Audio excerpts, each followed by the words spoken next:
méfie-toi de ceux qui se baladent en moto sans casque. Même si en Caroline du Nord, le casque est normalement obligatoire. Bonjour à toutes, oui, je reviens sur ma précédente vidéo. Je sais que peut-être certains ont eu des difficultés à comprendre le titre, le sujet par rapport à la vidéo, surtout si vous avez regardé les 5 ou 10 premières minutes de la vidéo. En réalité, la vidéo avait pour contexte, pour but de remettre un contexte géographique, démographique, culturel, si on veut, pour comprendre pourquoi cet événement qui a eu lieu aux États-Unis de cet Afro-Américain qui a tué cette Ukrainienne commence à prendre véritablement de l'impact. Parce que c'est pas l'acte lui-même qui est évidemment horrible. J'ai pu voir la vidéo en entier et c'est vrai que c'est assez lourd parce que tout se passe en moins d'une minute, si vous voulez. Il l'attaque avec un couteau, un petit couteau en fait, hein, c'est pas un grand couteau, et il l'attaque en fait au niveau de la carotide. Donc évidemment la nénette, au début on la voit, hein, elle est sous le coup de l'émotion, de la terreur, etc. Mais alors, là où c'est vraiment effrayant, c'est qu'elle regarde autour d'elle, elle voit que les autres passagers n'ont pas l'air de bouger. Donc elle est comme ça, elle est sous le coup de l'émotion, etc. Et à un moment donné, elle commence certainement à sentir qu'il y a un problème. Et très rapidement, elle finit par s'effondrer. Elle va rester peut-être dans une conscience seconde pendant quelques secondes finalement. Et en fait, est-ce qu'elle a véritablement conscience à un moment donné que finalement elle est en train de mourir? Mais ce n'est pas que l'acte lui-même. Le fait que ça soit un Afro-Américain, est-ce que ça remet en question le problème des Afro-Américains aux États-Unis? Peut-être. Je dis bien peut-être. Je dis peut-être par rapport au problème qu'il peut y avoir sur le plan social, la réussite sociale, etc. Là-dessus, je vais vous mettre un petit point de détail quand même important. Il faut savoir qu'aux États-Unis, en matière d'Afro-Américains, vous avez deux types d'Afro-Américains. Vous avez les Afro-Américains qui sont les descendants des esclaves, et vous avez les Afro-Américains qui sont issus des immigrations contemporaines, essentiellement venant des Antilles, de pays d'Amérique latine et d'Afrique. Et très souvent, on constate que les Américains, les Afro-Américains qui sont prompts à être dans une sorte d'attention, de respect, de courtoisie, de politesse, sont souvent d'ailleurs des Afro-Américains assez religieux, assez pratiquants, sont généralement ceux qui sont issus des descendants d'esclaves, qui ont connu donc l'esclavagisme, qui ont connu la ségrégation, etc. Et assez souvent, ceux qui sont considérés comme des criminels ont des antécédents familiaux qui sont issus d'une immigration récente. Mais attention, ça ne veut pas dire que ça fait une généralité ou ça explique la raison du pourquoi du comment.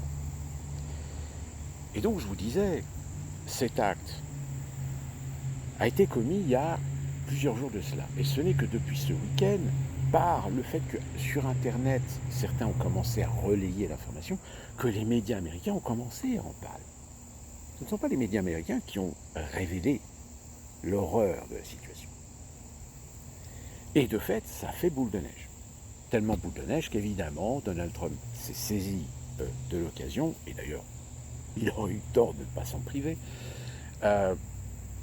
pour mettre en évidence que ce crime a un lien forcément avec certaines politiques dans certains États, dans certains comtés, entre les mains de gens qui sont censés être partials et qui en réalité ne le sont pas parce que ce sont des gens qui ont des ambitions politiques et des ambitions politiques qui plus est progressistes, démocrates. Déjà, ici aux États-Unis, cet individu avait été arrêté en janvier dernier et passé devant une juge. Et cette juge, aujourd'hui, elle a été identifiée. Même pire. Les personnes qui étaient dans la rame, Il faut savoir qu'il existe une vidéo avec plusieurs angles. Et au moment de l'acte, même quand on voit la jeune fille qui finit par s'effondrer, j'ai un moustique qui commence à me casser les couilles. Personne ne bouge. Et là, on ne peut pas dire, mais forcément, il va y avoir des gens qui vont faire une démonstration, parce que quasiment, même pas quasiment, tous les passagers de la rame sont afro-américains. Et évidemment, alors, je ne dis pas que c'est le cas, mais aujourd'hui, certains sont en train de se servir de cet événement en disant, regardez, il y a bien un racisme anti-blanc. Tous les passagers, aucun d'entre eux n'a réagi. Aucun d'entre eux ne s'est levé pour porter assistance à la jeune femme. Pourquoi? Parce qu'elle est blanche. Attention, je mesure ce propos, je relate ce propos. Je ne dis pas que c'est ce qui est, je dis simplement c'est ce qu'aujourd'hui, dans l'opinion, c'est ce qui circule. Donc vous comprenez que là, on en revient à l'époque des BLM, où les BLM avaient un discours progressiste qui consistait à victimiser tous les Afro-Américains comme étant les victimes d'un système, d'une société blanche, patriarcale, raciste. Alors que là, on a un individu qui a été arrêté 14 fois, condamné, mais relâché. Et attention, relâché sans caution. L'individu a été reconnu comme étant schizophrène. Bref, là, il y a un cumul, si vous voulez, de choses qui font qu'à un moment donné, l'opinion, en effet, est parfaitement en droit de se poser la question, mais est-ce que finalement le système judiciaire américain n'a pas défailli? Et pourquoi il a défailli? Est-ce que ce n'est pas dû au fait que cet homme est passé devant des juges ou devant des instances qui n'ont pas joué et qui n'ont pas fait leur travail par idéologie? Et finalement, on retrouve plus ou moins une sorte de lien, d'où la raison pour laquelle certains médias en France sont en train de relater les faits avec le laxisme de la justice française. Pourquoi des OQTF sont encore dans la nature? Pourquoi laissons-nous dans liberté des individus qui sont connus défavorablement de la police? Et là, tout d'un coup, évidemment, il y a un lien de cause à effet. Et j'ai envie de dire, finalement, on peut mettre ça aussi en perspective avec cette fameuse manifestation du 10 septembre, qui finalement n'a déçu personne sur la tournure qu'elle a pris. Des gauchias. Des gauchias qui ont portélisé le débat.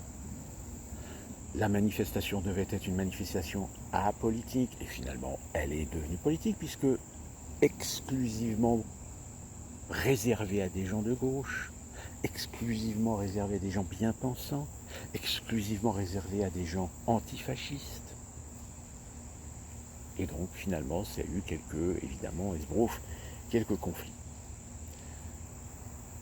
Alors la LFI, elle est toute fière de montrer les photos d'un bus en feu. Mais j'ai envie de dire à tous ces gens, mais est-ce que vous vous rendez compte qu'en réalité, ce qui vient de se passer le 10 septembre ne joue pas en votre faveur?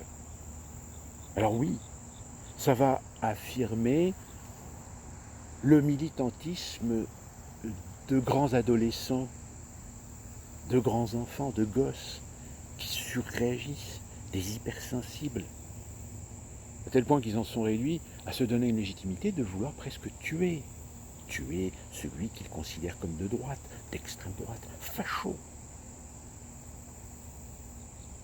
Et finalement, ce qui s'est passé à Charlotte, alors pour l'instant on ne sait pas la motivation réelle, et je pense qu'on ne le saura jamais parce qu'on jouera énormément sur l'aspect psychologique de l'individu. Je vous le rappelle, reconnu comme étant schizophrène. Maintenant, le mec est en train va devoir répondre à une plainte à la fois d'État, mais aussi fédérale. Et comme je vous l'avais expliqué justement dans ma précédente vidéo, même s'il est condamné à mort, la peine de mort ne sera pas exécutée. Donc en fait, on a la démonstration par cet événement qu'on tourne en rond et qu'on ne résout pas le problème. Et pire, c'est que comme je vous le dis, même si ce n'est pas forcément démontré, l'idée d'un racisme anti-blanc au sein de la société américaine de la part d'une partie de la communauté afro-américaine, je dis bien d'une partie de la communauté afro-américaine, eh bien aujourd'hui a trouvé sa démonstration avec l'immobilisme, l'inaction de ces autres passagers afro-américains. Alors on peut trouver une autre raison, on peut dire la peur. Parce que face à un acte violent, c'est vrai que les Américains sont tellement hypersensibles qu'ils sont paralysés par la peur. Ça aussi, ça peut être une explication. Mais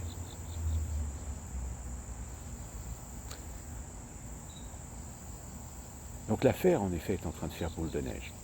Et elle sert évidemment l'intérêt de Donald Trump à démontrer que finalement, peut-être, l'influence idéologique et politique démocrate dans les milieux de la justice, dans les milieux administratifs, dans les milieux même fédéraux, est nocive. Pourquoi? Parce que c'est une politique pour protéger la diversité, pour protéger les LGBTQ+, pour instrumentaliser finalement cette clientèle idéologique, eh bien, réussit à mettre en place des politiques de laxisme. Là, je pense que Donald Trump vient de marquer un point, et peut-être, avec cette affaire, il va pouvoir peut-être finir à se sauver lui-même du midterm. Mais bon, d'ici là, il y a de l'eau qui peut couler sous les ponts. Et il peut se passer encore beaucoup de choses. Mais néanmoins, cette affaire va marquer, je pense, les esprits et remettre sur la table le débat à la fois de la logique, de la justice et des communautarismes instrumentalisés par des idéologies politiques, poussant au laisser-faire, au laxisme, à la gabegie. Bref, comme on dit souvent, on n'est pas sorti de l'auberge.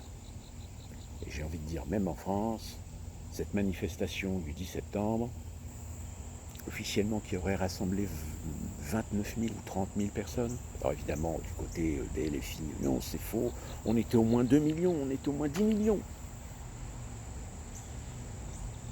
Ne dit-on pas que le ridicule ne tue plus? À bon entendeur, soyez prudents, pour le bien.